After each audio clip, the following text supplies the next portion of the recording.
but it's important that one particular aspect that has gone on in some of these institutions is not again brushed under the carpet. That is the use of some children in care homes as human guinea pigs by the state through its agencies and the British pharmaceutical company Wellcome as part of the 3-in-1 whooping cough vaccine clinical trials. As you're aware, Minister, from 1961 up until the late 1970s, children were used to test out vaccines because during that period there had been a significant increase in the number of adverse reactions to the whooping cough vaccine. A former Minister for Health,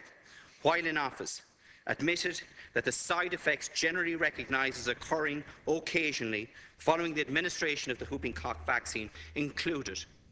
mental retardation and paralysis. The trial that took place in 1973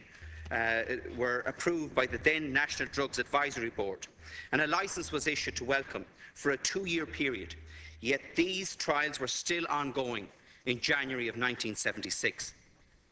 There are serious and significant question marks over the consent, if any, that was sought or obtained to use children in care homes as guinea pigs, and the ethics of such trials themselves. The Laffoy Commission had powers to compel and secure documents and to provide answers. Documents were obtained, but because of a High Court judgment, never acted upon.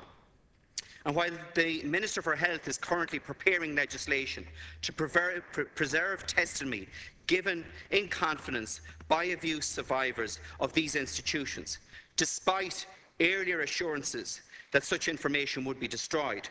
we now find out that information provided by the successors of the Wellcome Pharmaceutical Company, the religious orders that were responsible for these homes, and the state agencies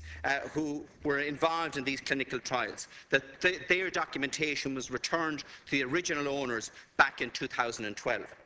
So the evidence that was given by victims on the condition that it would be destroyed is now being retained, but evidence that could throw some light onto why these children were treated as guinea pigs is some of these children had long-term damage as a result of being involved in such trials, was returned to the successors of those who ignored these children's most basic rights, most basic constitutional rights, the right to bodily integrity.